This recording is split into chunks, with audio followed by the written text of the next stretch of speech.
Hi there, um, Mitch Schneider back again. This is T minus three, transplant minus three. It means we're on schedule to get the transplant uh, the 2nd of April, and actually got an email. The doctor got an email from the donor center that the stem cells would be here about noon on the 2nd, and then they have to be counted. I know. Can you imagine that they've got to be counted? The cells have got to be counted, and they're calculated ratio of 5 million cells per kilogram of weight. And they don't ever know how many stem cells they're going to get. They get whatever they get. Hopefully they have more than they need, and they're able to go ahead and put some away. They can cryo freeze them for later on. Um, and that would be have them to be used again if they needed them, which would be something great. But we don't know, so somebody's got to count the stem cells. Hopefully, they won't get interrupted too many times and lose count. But that will begin the first day of my new life, thanks to an 18-year-old male donor in Israel. God bless him wherever he is and whatever he's doing, and keep him safe. Hopefully, he and I will be able to connect after a year, but it'll be only at the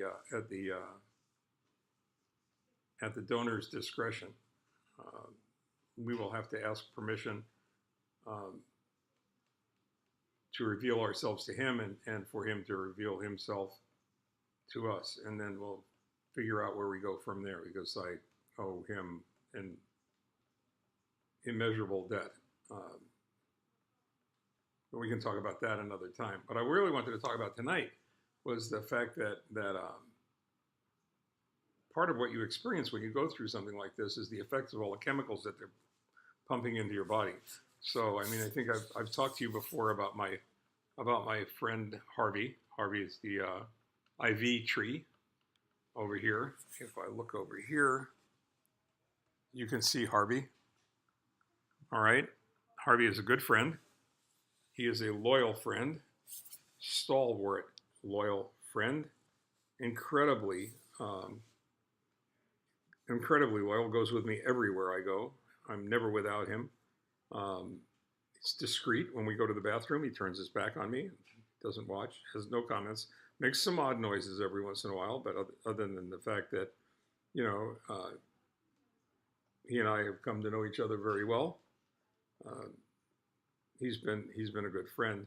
But every one of the bags that's hanging from Harvey's arms up there has got a warning on it that suggests that taking whatever that medication is may cause drowsiness. If I look a little drowsy, it's because there's truth in advertising when it comes to warnings on chemical bags in a hospital. But when you're having 4 or 5 medications pumped into you at the same time that may cause drowsiness, the cumulative effect of all of that, the aggregate, is that you get pretty drowsy. And being drowsy is not a bad thing necessarily, especially if you're in a hospital bed. But realistically, it's hard to focus. It's hard to concentrate. And that makes it difficult to work your way through complicated sets of thoughts and emotions, and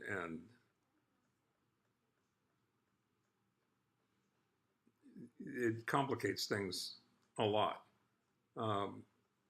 when you're trying to figure out where you are and what you're doing and what you want to do with the time that you have left and the time that you've been given. And those are really deep, important thoughts. But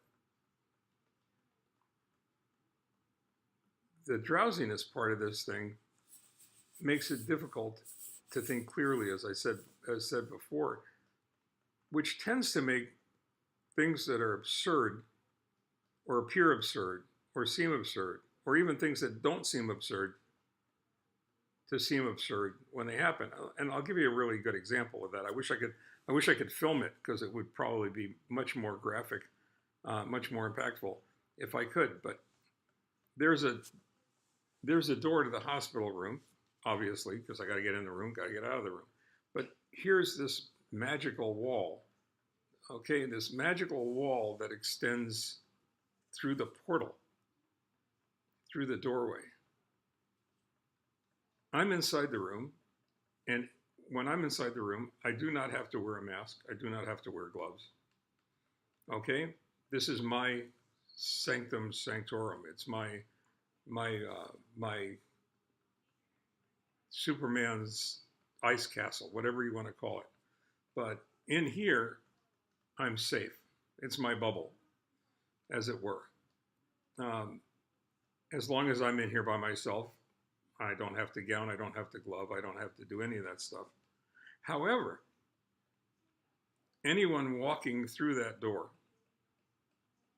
anyone walking into my sanctum must wash, put on gloves, and put on an N95 mask. It's, a filtering mask, an antiviral mask, before they can walk in the door.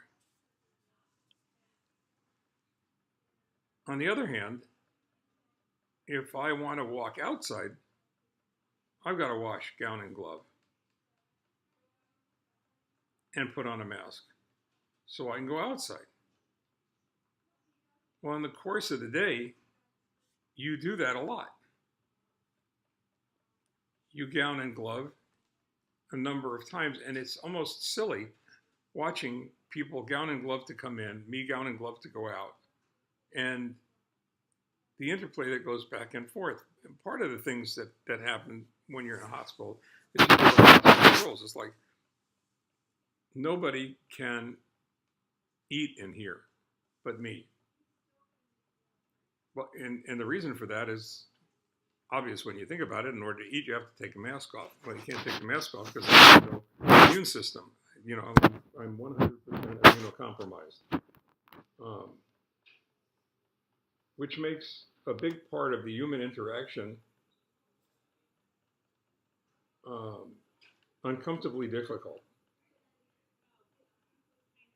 We as creatures use facial recognition, not the same kind of facial recognition that Apple uses or any of the other tech companies use, but we use facial recognition to judge other people's emotional state and to show our own. So when people are in the room and they're masked and half their face is completely covered, it's hard to tell without looking at their eyes. And everybody says the eyes are the window of the soul. The only kind of emotion you can see is from the bridge of the nose up. And that makes it difficult sometimes to see frowns or other emotional clues that we get when we're in a relationship with other people. And that's part of what the isolation component of the transplant is all about. And that's one of the reasons that a psych evaluation is so important. And because you've got to be emotionally ready to go through this, or you got to get ready while you're going through it, one way or the other. And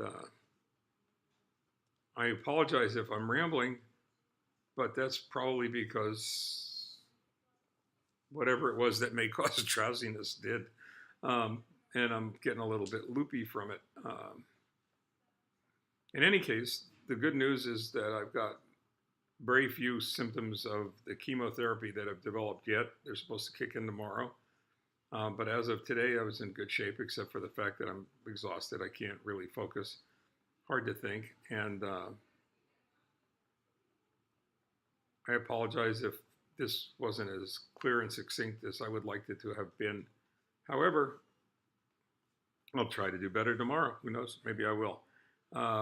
Until then, at the end of T3, stay well, take care. Thanks for joining me. Look forward to seeing you again soon.